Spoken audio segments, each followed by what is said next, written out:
as you know, with space, what we try to do is we try to publish pieces from people of all around the world, all corners, of all languages, to share their mental health and also their mental state. And none more can be discussed more than what we had right here and now, this new published piece on our website with the original post on the captions. This is such a powerful piece. I just had to immediately share with you guys.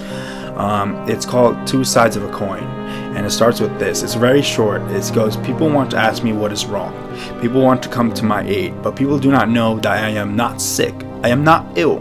My head is in the right place, but the person they seek, that person remains dormant. That person is hidden inside. I cannot wake up every day and be the person everybody wants me to be, everybody expects me to be. There are moments the same people I love are the people I cannot stand. People expect me to be blank. I cannot be that. I cannot be blank. You ask for me to be something that does not make me who I am, and that is where it all went awry. The overwhelming expectations made me split right down the middle into two. The person you love and the person you fear. There are two sides to a coin, as there are two sides to me. Now you know I may look the same, but believe me when I say I am not who you think I am. I am two sides. There are two sides to a coin. When I read this, I could feel the emotions seeping through. This post is exceptional in so many terms and pieces. Like, I really want to discuss a couple of points here, especially ones that resonate with me, that relate to me. It's the one where it says, you ask for me to be something that does not make me who I am. You know, growing up in a culture like I did, people were so extremely critical of everybody else, and people were so open to hearing what criticism they are going to get, and in fear of getting that criticism.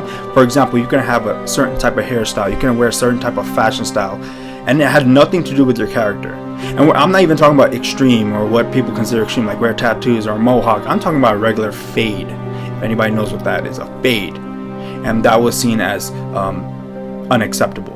And people would chirp, and the elders in our community, they would hawk us. They would tell us what to wear, what to dress, and that is just a simple aspect to this. And I can't imagine to tell you how many fights and arguments and the people I love are the people I couldn't stand, because I was like, hey, hold on a second, man. Are we really gonna talk about criticism or something that has nothing to do with my character? It has to do with my appearance that actually isn't even offending anybody, and that's what's causing this issue, and we gotta have an argument about this. So even something as simple as that, I could feel with that. Now, even to go more intricate, in the same culture, it is only acceptable to be at the top of the line. Regardless of finance, you gotta be a doctor or engineer, and now you guys probably know what culture I'm talking about. Right? And that overwhelming expectations just made us, a lot of us, we could not stand other people's parents whenever they were like, oh, but my son's this and that and this and that, my son's a doctor. Because then it would just come back towards our parents, and they would look at us like, hey, why are you not a doctor? And then it would just cause unnecessary, it would just be frustration built up until one small little detail would cause a huge argument.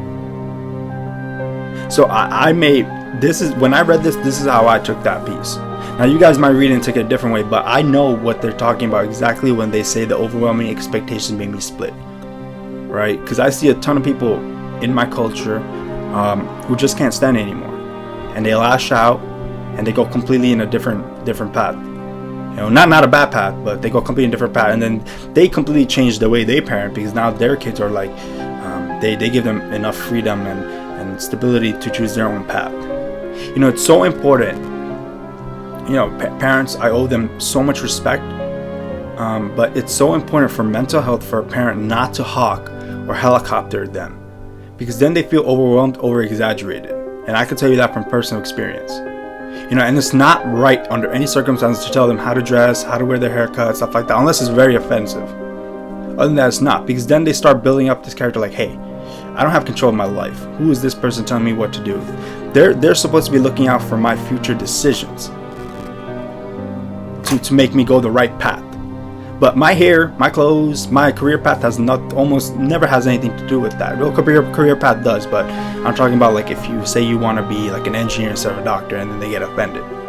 So I completely see where this is coming from my aspect, my culture, and I just had to go on to share with you guys. If you guys have a different perception to it, my bottom line is that whenever I become parent, I love my parents, but whenever I become parent, I'm gonna give my kids enough freedom to kind of choose what they want to do, and not have high expectations or expectations on every little detail that it becomes like they split into two people, and then the person I love is that person back to me, they don't love me back.